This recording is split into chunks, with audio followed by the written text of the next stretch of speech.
안녕하세요. 오늘도 사연살롱을 찾아주셔서 감사합니다. 호랑이는 죽어서 가죽을 남기고 사람은 죽어서 이름을 남긴다죠.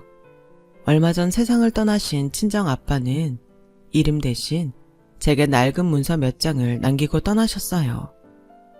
돌아가시기 몇 해 전 이미 회사가 망했던 탓에 남길 유산은커녕 빚이나 남겨주지 않으면 다행이다 생각했는데 끝까지 이 못난 딸의 인생까지 구제해 주시고 가셨네요. 저는 한부모 가정에서 자랐어요. 엄마가 일찍 돌아가신 탓에 아빠와 단 둘이 살아야 했거든요. 아빠는 작업을 하느라 바쁜 와중에도 아침 저녁만큼은 무슨 일이 있어도 집에 돌아와 저와 함께 드셨어요. 사회생활을 해보신 분들은 아시겠지만 그러기가 쉽지 않잖아요. 그럼에도 아빠는 딸아이 혼자 식탁 앞에 앉아있는 걸 가만두고 볼 수 없어서 희생을 하셨던 거죠. 그런 아빠 덕분에 저는 부모님 사랑에 굶주리지 않고 살 수 있었어요. 아빠가 엄마 몫까지 해주셨으니까요. 그럼에도 불구하고 제가 딸이기 때문에 아빠 혼자 감당할 수 없는 일들도 분명 있었어요. 그럴 때는 주변 분들의 도움을 받기도 했는데요. 대표적인 분들이 바로 저희 시부모님들이세요. 아빠와 제 시아버지는 30년 지기 친구 사이거든요. 두 분은 동향에 나이까지 같으세요. 오늘 제 이야기를 시작하려면 먼저 저희 아빠와 제 시아버지 관계부터 설명을 해야겠네요. 두 분이 처음 만난 건 아빠가 막 회사에 취직한 20대 후반때였어요. 당시엔 대학만 나와도 취직이 보장되던 시절이었는데 거기다 저희 아빠는 명문대 출신이라 남들보다 쉽게 취업할 수 있었어요. 졸업하자마자 꽤 이름 있는, 그러니까 지금으로 치면 대기업에 입사한 거죠. 하지만 아무리 명문대생이라고 해도 학업과 실무는 천지 차이잖아요. 그래서 아빠는 입사 후 한동안 엄청 고생을 하셨대요. 그 모습을 보다 못한 한 선배가 책상 앞에서 고민할 시간이 있으면 직접 현장에 가서 발로 뛰어 얻으라는 조언을 해주었대요. 그래서 그날부터 공장에 직접 달려가 실무자들 옆에서 현장에 돌아가는 상황을 파악하게 된 거죠. 그때 마침 공장에 막 취직해 일을 배우던 제 시아버지를 만난 거예요. 두 분 다 일찍 고향을 떠나와 각박한 서울살이를 하던 중이라 나이도 같고 고향도 같다는 공통점 때문에 금방 가까워질 수 있었대요. 거기다 홍기가 찼음에도 사귀는 사람 하나 없던 처지라 더더욱 두 분은 함께 보내는 시간이 많아졌죠. 툭하면 저희 아빠 자취방에 모여서 맥주를 마시거나 쉬는 날엔 근처 당구장을 찾곤 하셨대요. 주변에선 남자들끼리 붙어 다니니까 둘 다 연애도 못하는 거라고 떨어져 지내라고 했다지만 소용없었죠. 사람들 생각과 달리 저희 아빠와 제 시아버지가 결혼을 서두르지 않은 데에는 그럴 만한 이유가 있었어요. 저희 아빠는 자기 사업을 할 생각을 가지고 있어서 일적으로 어느 정도 자리를 잡은 후에 결혼하겠다 마음 먹은 상태였고, 제 시아버지는 가난 때문에 결혼을 할 처지가 못 됐던 거였어요.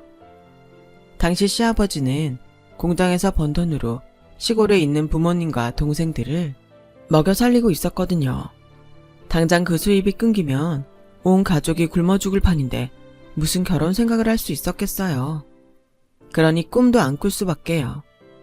거기다 설상가상으로 시골 아버님이 다치시는 바람에 병원비를 대느라 그나마 있던 월세방 보증금까지 털어서 시골집에 보내는 바람에 한동안 공장 사무실에서 숙식을 할 수밖에 없었대요.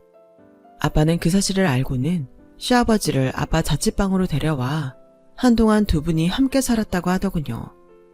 한 집에서 한 입을 덮고 살다 보니 두 분의 우정은 더욱 돈독해졌고, 독자였던 저희 아빠는 제 시아버지를 친형제처럼 생각하게 되었대요. 나중에 어떤 일이 벌어질지 꿈에도 모른 채 말이죠. 그렇게 한 집에서 동고동락하던 두 분은 저희 아빠가 결혼을 하면서 헤어지게 되었어요. 입사 후 몇 년이 지나 꿈에 그리던 창업을 하게 된 아빠는 일찌감치 특허를 내놓은 기술이 몇 개 있어서 구멍가게 수준의 신생회사임에도 거래처를 확보할 수 있었고 운도 따라서 금세 자리를 잡을 수 있었어요. 회사가 안정이 되고 나니 결혼하라는 집안의 압박이 거세졌다더군요. 저희 친가에서 정해준 분과 선을 보게 되었어요. 그렇게 저희 부모님은 만나게 되었죠. 아빠는 당시 중학교 음악 선생이던 엄마를 보고는 한눈에 반해 선본 지 일주일 만에 청혼을 했대요. 시간을 끌었다간 혹여 다른 사람한테 엄마를 뺏길까봐 조바심이 났다나요? 아빠는 엄마의 청혼에 놀라긴 했지만 역시나 hun기가 차서 주변의 눈총을 받던 터라 어떻게 할까 고민했대요. 일륜지 대사인 결혼을 함부로 결정할 수는 없었으니 더더욱 그랬겠죠. 아빠가 싫지는 않았지만 그렇다고 첫눈에 반한 것 또한 아니었거든요. 그런 엄마한테 아빠는 뚝심 있게 밀어붙였고 그런 아빠의 태도에 결국 엄마도 두 손 두 발 다 든 거죠. 그렇게 저희 부모님이 결혼을 하고 이듬해 시아버지도 결혼을 하셨어요. 신혼집 차릴 돈이 없어서 결혼을 미루려는 걸 저희 아빠가 월세방 보증금을 만들어주셔서 다행히 신접살림을 차릴 수 있었어요. 그때부터는 아빠와 저희 시아버지뿐만 아니라 엄마와 저희 시어머니도 친구처럼 가깝게 지내셨어요. 결혼은 저희 부모님이 먼저 했지만 출산은 저희 시부모님이 먼저였어요. 남편과 저는 1년 차이로 어릴 때는 거의 공동육아에 가까울 정도로 먹고 자고 싸며 함께 자랐답니다. 하지만 제가 유치원에 들어가기도 전에 엄마가 교통사고로 세상을 떠나셨고 이후로는 전보다는 소원한 관계가 돼버렸어요. 여자들끼리 모여 함께 육아할 때보다는 아무래도 거리감이 생겼거든요. 비록 집안끼리는 전보다 왕래가 덜했지만 그래도 아빠와 시아버지는 여전히 돈독한 관계를 이어가셨어요. 시아버지가 다니던 공장을 그만두고 독립을 했을 때도 아빠가 회사 하청업체까지 시아버지 공장으로 바꿔줄 정도로 챙기셨거든요. 덕분에 시댁 살림도 피기 시작했고 몇 년 뒤 집을 사서 지금의 집으로 이사를 하게 되었어요. 여기까지가 아빠와 시아버지 그리고 저의 성장 스토리예요. 이때까지만 해도 아빠와 시아버지는 서로 서둔지간이 될 줄은 꿈에도 모르셨을 거예요. 저랑 제 남편도 그랬으니까요. 초등학생 때까지는 그래도 가족끼리 종종 만나 여름 휴가도 같이 가고 모여서 밥도 먹고 그랬지만 사춘기가 되고부터는 서로 어색해서 만나도 대면대면 굴었거든요. 그렇다 보니 점점 가족끼리 만나는 자리도 차츰 줄어들었고 아빠들끼리만 밖에서 만나곤 하셨어요. 그러다 남편과 재회를 하게 된 건 입사 2년 차 때 사수와 신입 교육을 맡게 되면서였어요. 명단에 적힌 이름을 보는데 그중에 낯익은 이름이 있더라고요. 그리 독특한 이름이 아니라서 동명이인일 거라 생각했는데 막상 얼굴을 보니 남편이 맞더라고요. 남편은 저를 보자 반가움과 묘한 감정이 교차하는 듯 했어요. 나중에 그러는데 원서를 넣은 곳 중 2군데에 붙었는데 일부러 제가 있는 회사로 들어왔다더군요. 저보다 연차가 낮은 건 알지만 그래도 한 공간에 있고 싶었대요. 오래전부터 저를 짝사랑했지만 워낙 사는 형편이 차이가 나서 고백은 꿈도 못 꾸고 있었다네요. 그러다 직장이라도 같이 다니면 제가 자기를 쳐다봐주지 않을까? 고민 끝에 내린 결정이었죠. 그리고 남편의 그 결정은 적중했어요. 남편이 같은 회사에 입사하고부터 저도 자꾸 신경이 쓰였으니까요. 눈에서 멀어지면 마음에서 멀어진다고. 하지만 반대로 자꾸 눈에 들어오니 마음도 가까워지게 되더라고요. 게다가 남편이 저희 부서로 발령받는 바람에 일적으로도 자주 엮이면서 많이 가까워지게 되었어요. 처음엔 일적으로 지내다가 의도적인 남편의 접근으로 이성적으로도 가까워지게 되었죠. 남편은 회사에서 제가 동료들과 나누는 대화를 통해 무슨 영화를 보고 싶어 하는지, 요즘 최대 관심사는 뭔지 등을 캐치했고 그에 맞는 상황을 만들어 제게 접근했어요. 물론 당시엔 이런 사실들을 몰랐었죠. 그저 남편이 저와 성향이 비슷한 줄로만 알았을 뿐이에요. 지금 생각해보면 남편은 참 주도 면밀한 사람인 것 같아요. 자신이 원하는 걸 손에 넣기 위해 계획하고 오랜 시간 버틸 줄 아는 걸 보면 말이죠. 그리고 그건 시아버지를 닮은 것 같더군요. 물론 나중에서야 알게 된 거지만요. 한 직장에서 같은 프로젝트를 맡아 진행하면서 전후에도 사랑도 싹튼 우리는 재회한 지 1년도 안 돼 연애를 시작했어요. 그런데 막상 부모님들께 말씀드리려니 고민이 되더라고요. 사귀다 결혼까지 가면 다행이지만 혹시라도 중간에 헤어지게 되면 아빠들 사이도 서먹해지지 않을까 걱정이 되었거든요. 그래서 결혼까지 가게 되면 그때 부모님들께 말씀드리기로 하고 일단 연애를 시작했어요. 서로의 어린 시절부터 집안 사정까지 속속들이 아는 사이라 어떤 면에선 자연스럽고 편했어요. 하지만 상대를 너무 잘 안다는 게 때로는 불편하기도 하더라고요. 예를 들어 감추고 싶은 연애사나 학창시절 말썽을 부렸던 것까지 죄다 알려진 상태라 때때로 얼굴이 화끈거릴 때가 있거든요. 영화에서처럼 기억을 지우는 펜이라도 있다면 좋을 텐데 말이죠. 그래서 서로의 과거에 대해서 묻지 않기로 룰을 정했어요. 창피한 기억은 서로 잊어주기로요. 그렇다고 있었던 일이 없던 일이 되는 건 아니었지만요.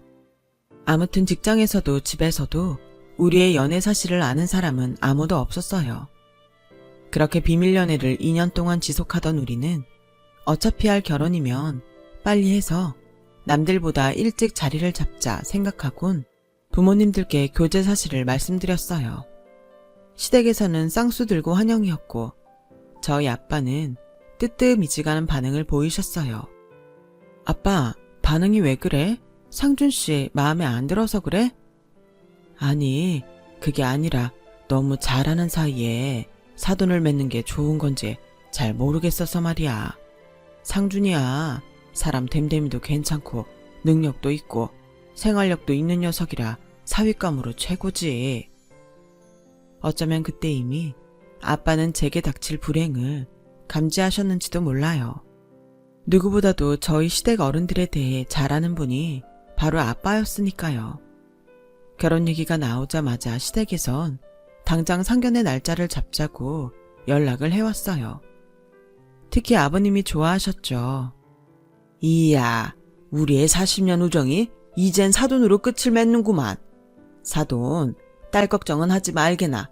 내가 딸처럼 아끼고 보살필 테니 자네도 내 아들 잘 좀 부탁하네. 시아버지는 세상을 다 얻은 사람처럼 그렇게 기뻐할 수가 없었어요. 아빠는 그런 친구한테 도저히 결혼이 탐탁치 않다는 말을 꺼낼 수가 없었죠. 그날 아빠의 표정이 하도 안 좋아서 그게 내심 마음에 걸리더라고요. 그래서 오랜만에 아빠랑 외식을 하며 기분을 풀어드리려고 아빠 회사로 찾아갔어요. 그런데 아빠 회사는 온데간데 없고 그 일대에 아파트 단지가 들어서 있지 뭐예요. 막바지 공사가 한창인 아파트 입구엔 공사 일자가 적혀 있었어요. 4년 전부터 공사가 진행됐더라고요. 공사장 인부를 붙잡고 전에 여기 있던 회사는 어떻게 됐냐고 물었더니 망해서 부지를 팔고 나갔다는 거예요. 그러니까 아빠 회사는 제가 취직하던 해 이미 문을 닫은 상태였단 얘기였죠. 그럼 그동안 아빠는 어디서 무얼하고 계셨던 걸까요? 매달 생활비라고 주셨던 돈은 어디서 만드셨던 걸까요? 모든 게 뒤죽박죽 돼버려서 도무지 생각을 할 수가 없었어요. 딸이라는 게 연애하는 데 빠져선 아빠가 어떤 상황에 처해 있는지도 모르고 살았다는 게 그렇게 죄송할 수가 없었어요. 평생 아빠 그늘에서 편하게 살았던 제가 너무 한심하고 화가 났어요. 그래서 아빠한테 전화를 했더니 우리 딸 무슨 일이야? 아빠, 회사지. 어디긴 어디야. 왜? 퇴근길에 뭐 사다 줘? 아빠는 일부러 밝은 목소리로 아무 일 없는 듯 거짓말을 하시더군요. 그래서 차마 오늘 본 얘기는 못하고 오늘 일찍 들어오시라고 고등어 사다 맛있게 구워 놓을 테니 저녁 드시지 말고 바로 오시라고 말하곤 끊었어요. 그리곤 버스 정류장까지 걸어가는 내내 길거리에서 펑펑 울었어요. 그러다 내가 이러면 아빠가 더 힘드실 거란 생각에 눈물을 닦고 마트에 들러 아빠가 좋아하시는 고등어를 한 손 샀어요. 집에 도착한 저는 그릴에 고등어를 굽고 된장찌개를 끓여서 저녁상을 준비했어요. 그리곤 아무 일 없는 것처럼 밝은 얼굴로 퇴근하는 아빠를 맞았죠. 늘 그래왔듯 아빠의 양복 상의를 받아들곤 옷장에 넣었고 오늘도 수고 많으셨다 말씀드리곤 어깨를 주물러 드렸어요. 오랜 시간 가장의 무게를 이 어깨에 지고 살아오신 아빠가 새삼 대단하고 가엾게 느껴지더군요. 유일한 가족인 딸한테까지 그동안 말도 못하고 혼자 속으로 앓으셨을 아빠를 생각하니 눈시울이 젖었어요. 그래서 얼른 눈물을 훔치고 나와 저녁상을 차렸어요. 그렇게 아빠와 저녁 식사를 마친 저는 오늘 회사에 갔던 일을 말씀드렸어요. 그랬더니 아빠가 당황하시더군요. 이미 김 전무님과 통화해서 대략적인 상황은 알고 있다고 말씀드렸더니 그제야 붉어진 눈시울을 감추려 허공을 응시하시더니 이내 제 손을 꼭 잡으시더군요. 미안하다. 아빠가 내 결혼만큼은 남부럽지 않게 치러주고 싶었는데 결국 이렇게 됐구나. 그래도 네 아빠 이렇게 안 죽는다. 조금만 기다리면 상황이 나아질 테니 그때까지 조금만 버텨다오. 우리 유미 아빠 믿지? 이미 환갑이 넘은 연세에 제 길을 노리는 아빠가 안쓰러워서 알겠다고 고개를 끄덕였어요. 하지만 어떻게 나아질 수 있겠어요. 낮에 통한 전무님이 그러셨거든요. 수십 년 피땀 흘려 세운 회사가 넘어갔는데 사장님은 전 재산 다 털어 직원들 월급이랑 퇴직금 챙겨주셨어. 그래놓고 정작 당신은 집도 전세로 돌려서 살고 계시니 참. 그리고 알고 있나 모르겠는데 사장님 요즘 세차장에서 일하신다. 퇴직한 전 직원이 일하는 세차장인데 거기서 일당 받고 일하신다더라. 나도 얼마 전에야 소식 듣고 알았어. 퇴사할 때 전 직원 퇴직금 정산까지 문제없이 해결해 주시길래 그래도 어느 정도는 여유는 있으신 줄 알았는데 본인 전 재산 다 털어서 해주신 건지 누가 알았겠니. 이런 상황에 제기라니요. 턱도 없죠. 그런데도 아빠는 희망을 잃지 않는 모습이었어요. 얼마 뒤 상견례를 하게 되었어요. 시댁 식구들은 마치 축제에 온 것처럼 들떠 보였어요. 저와 아빠는 밥 빌리러 온 흥부처럼 그들의 눈치만 볼 뿐이었죠.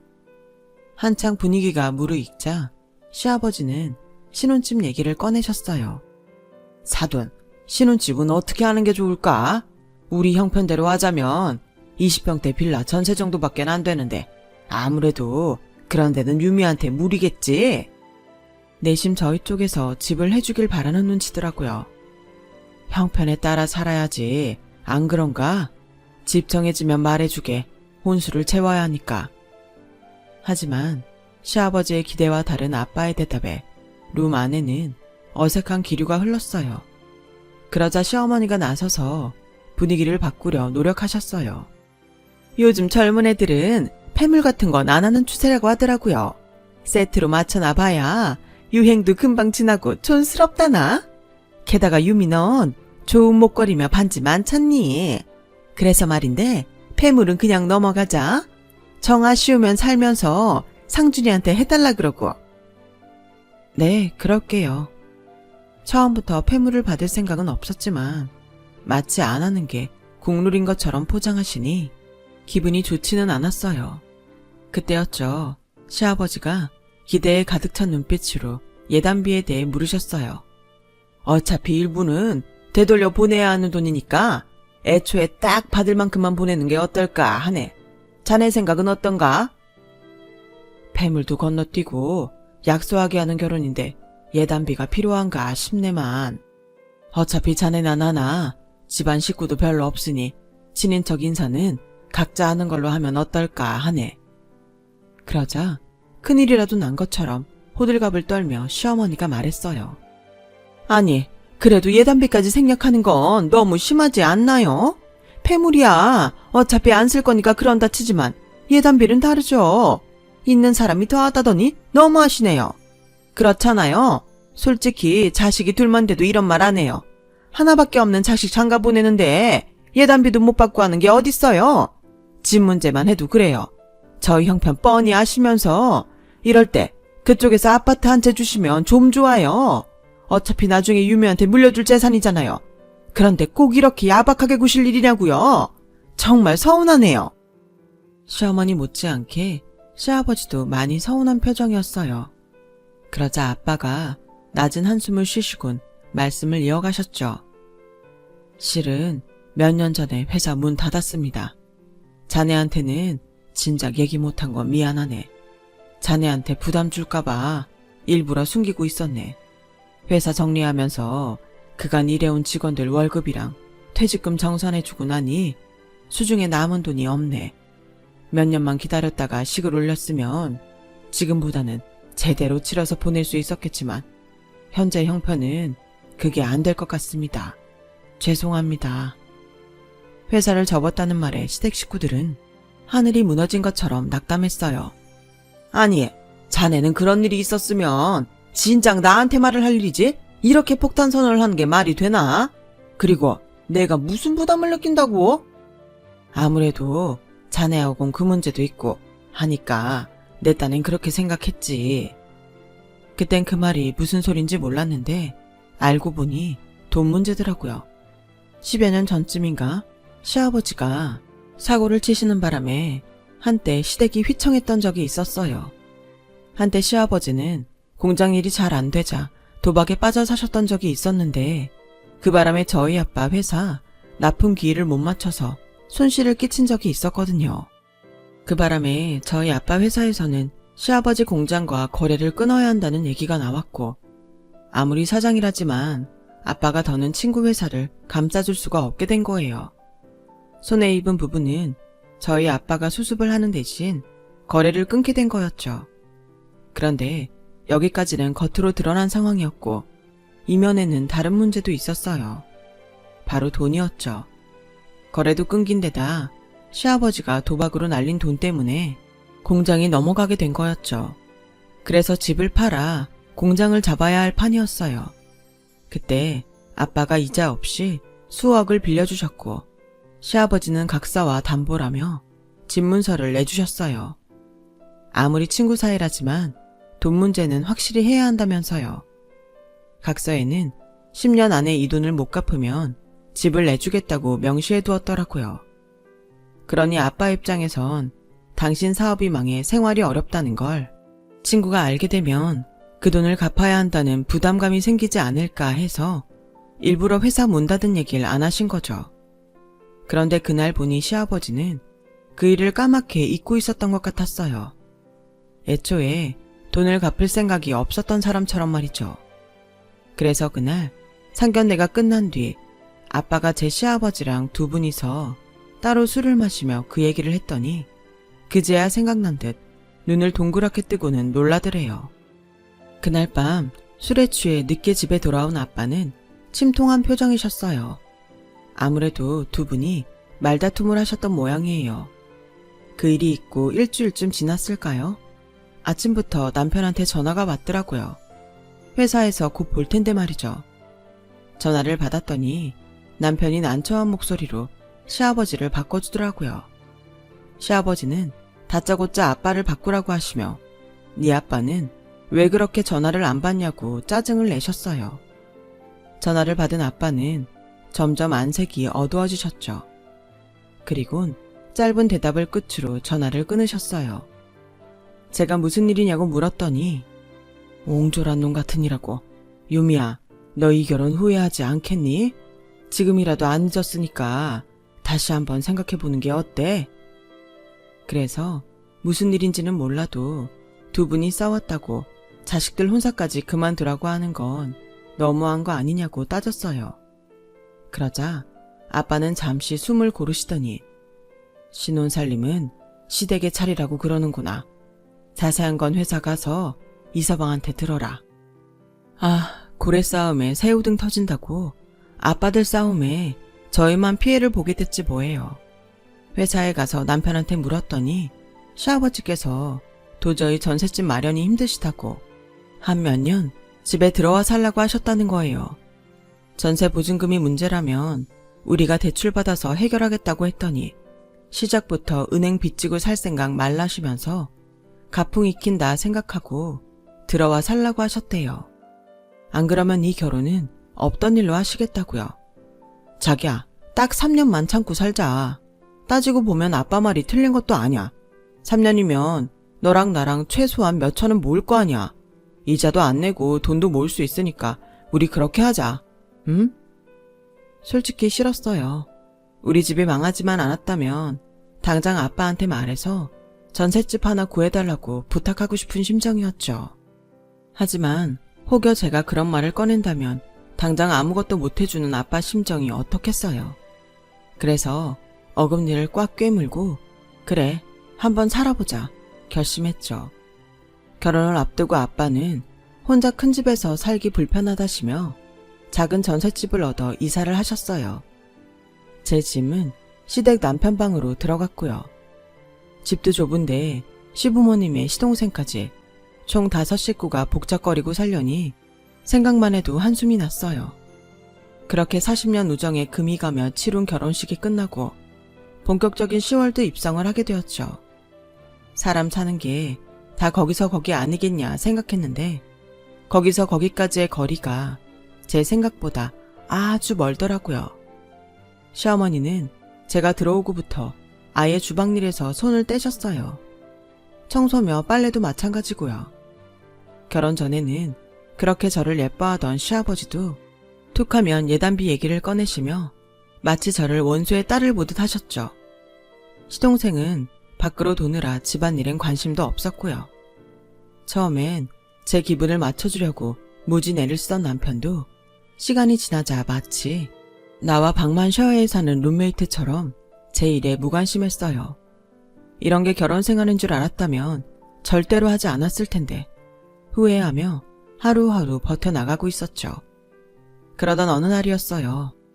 회사 사람들이랑 점심을 먹고 오는데 아빠한테 전화가 왔더라고요. 아, 신 사장님 따님 휴대폰이죠. 전 세차장 사장인데요. 신 사장님이 방금 쓰러지셨어요. 뙤약볕에 장시간 세차 일을 하시다 탈진하셨는데 숨을 쉬지 않는다며 당장 병원으로 와달라고 하더군요. 급하게 병원으로 달려가 보니 이미 아빠는 세상을 떠나셨더라고요. 장난인 줄 알았어요. 주말에 제가 집에 갔을 때만 해도 멀쩡하던 분이 죽었다뇨. 당장이라도 눈을 뜨고 제 이름을 불러주실 것 같은데 말이에요.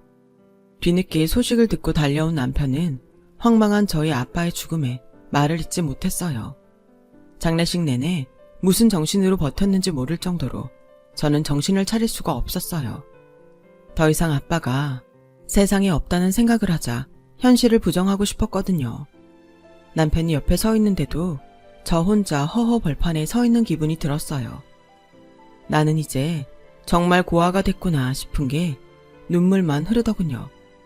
그런데 그런 제 눈물을 단번에 씻어준 사람이 있었어요. 바로 시아버지였죠.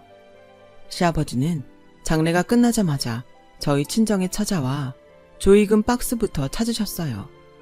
그리곤 100만 원씩 다발로 묶여있는 돈 중 10다발을 종이봉투에 넣으시곤 이건 니들 결혼할 때 못 받은 예단비라고 생각해라. 아무리 생각해도 예단비 못 받은 게 자꾸 마음에 걸려서 안 되겠더라. 네 아빠 그렇게 보내고 경황 없을 테니 한동안 여기서 지내도록 해라. 안 사람한테는 내가 말해두마. 아버님, 지금 뭘 하시는 거예요? 저희 아빠랑 40년 지기 친구 아니세요?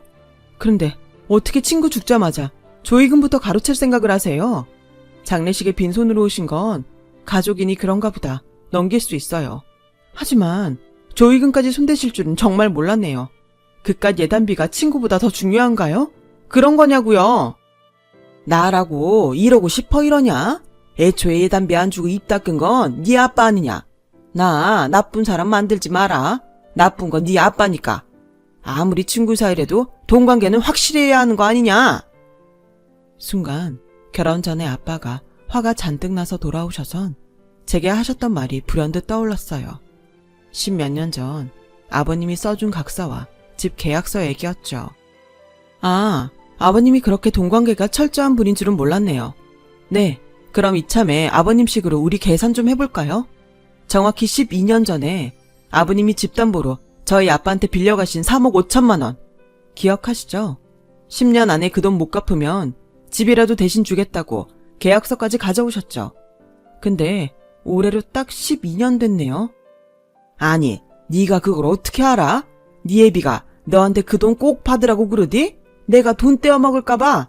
그리고 그 당사자가 죽은 마당에 이제와 그딴 각서가 무슨 소용이냐? 난 그 돈 못 준다. 받고 싶으면 죽은 네 아빠 데려와. 왜 이러세요? 부모가 죽으면 재산도 채무도 자식이 물려받는 거 모르세요? 전 아빠 재산 포기할 생각 없어요. 그러니까 오늘까지 제 앞에 3억 5천 가져오시던가 아니면 집 비워주세요. 합의는 없습니다. 아, 그리고 아드님한테도 전해주세요. 난 너같이 무능한 룸메이트 필요 없으니까 당장 이혼하자고요. 다 들으셨으면 제 집에서 나가주세요.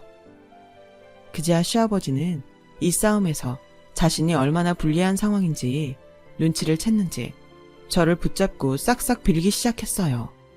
하지만 이미 바닥까지 다 본 상황에 이깟 사과가 무슨 소용이래요? 이래서 검은 머리 짐승은 돌보는 게 아니라고 했나 보네요. 그동안 저희 아빠가 아버님한테 얼마나 잘해주셨는데 그깟 돈 몇 푼에 인간이기를 포기하세요? 전요, 저희 아빠처럼 마음이 넓은 사람이 아니라서 아버님 같은 사람 근처에 두고 싶지도 않네요. 그러니까 더는 안 보고 살았으면 좋겠습니다. 당장 나가세요. 그날 이후 저는 남편과 이혼을 했고 소송을 통해 시댁 식구들이 살고 있는 집도 뺏었어요. 거기다 결혼 파탄에 이르게 한 시아버지와 그런 상황에도 늘 수수방관했던 남편을 상대로 정신적 피해 보상과 그에 따른 위자료를 청구했어요. 하루가 멀다 하고 회사와 저희 집으로 찾아와 소송을 벌이던 시댁 식구들은 접근금지 명령을 받았죠. 그런 사실이 회사에 알려지자 남편은 부서 이동을 신청했고 남편의 발행과 달리 회사는 남편을 지방 계열사로 보내버렸어요. 그렇게 시간이 흘러 아빠 일주기가 다가왔어요. 저는 회사에 월차를 내고 모처럼 아빠를 위해 상을 차렸죠. 저희가 제사를 지내는 집이 아니라서 거창하게 제사상까지는 아니고 평소 아빠가 좋아하시던 음식들로 상을 차렸어요. 아빠랑 같이 밥을 먹는다는 생각으로 정성껏 준비를 하고 있는데 초인종이 울리지 뭐예요. 문을 열어보니 아빠 회사에서 일했던 직원 몇 분이 찾아오셨더라고요. 제사상에 술이라도 올리려고 왔다고요. 그래서 그분들을 모시고 다 함께 저녁 식사를 했어요. 그런데 마지막까지 아빠와 함께 일했던 전 직원이자 세차장 사장님이 이상한 얘기를 하시더라고요. 분명히 들었어요. 회사 건물에 딸린 공장 부지가 하도 넓어서 팔 때 액수를 깎아주는 대신 거기에 건설될 아파트를 세 채 받기로 했다고요. 계약서에도 명시돼 있다던데. 몇 년 뒤면 입주 시작된다고 그때 되면 따님한테 한 채 주시겠다고 얼마나 좋아하셨는데요. 하필 형편 어려울 때 시집 보내느라 혼수도 부실하게 해서 보냈다고 얼마나 마음 아파하셨는지 몰라요. 혹시 몰라 손님들이 가시고 아빠가 남긴 서류들 중에 건물과 공장 부지를 판 계약서를 찾아보았는데 정말 세차장 사장님 말대로 그런 조항이 있더라고요. 그것도 가장 큰 평수로 세 채나 받기로 했더라고요. 아빠가 몇 년만 참으면 이라고 했던 말의 뜻이 이거였던 거죠. 다음날 아파트 사무실로 찾아가 담당자를 찾았더니 그분이 안 그래도 수차례 전화를 해도 안 받고 우편으로 서류를 보내도 반송이 되길래 걱정했다면서 65평짜리 세 채를 제 명의로 해주시겠다고 하더라고요. 그 전에 상속세와 이런저런 세금을 납부해야 한다고 해서 변호사를 선임해 일처리를 했어요. 세 채 중 한 채는 제가 살기로 하고 나머지 두 채는 세를 놓기로 했어요. 세금은 이혼하면서 챙긴 돈으로 처리를 했고요. 살아생전에도 딸을 위해서라면 당신 인생도 포기하고 사셨던 아빠는 세상을 떠나신 후에도 이렇게 저를 지켜주셨네요. 비록 40년 지기 친구한테는 배신을 당했지만 그래도 잊지 않고 기일에 찾아주는 직원들도 있고 우리 아빠는 인생을 꽤 잘 사신 분인 것 같아요. 저도 이제부터 아빠처럼 제대로 인생을 살아볼 생각입니다. 제 사연을 들어주셔서 감사합니다. 건강 조심하시고 행복한 오늘이시길 바랍니다. 여러분, 사연 댓글에 응원과 현명한 조언 부탁드려요. 좋아요와 구독은 저에게 큰 힘이 됩니다. 오늘도 좋은 일 가득하세요.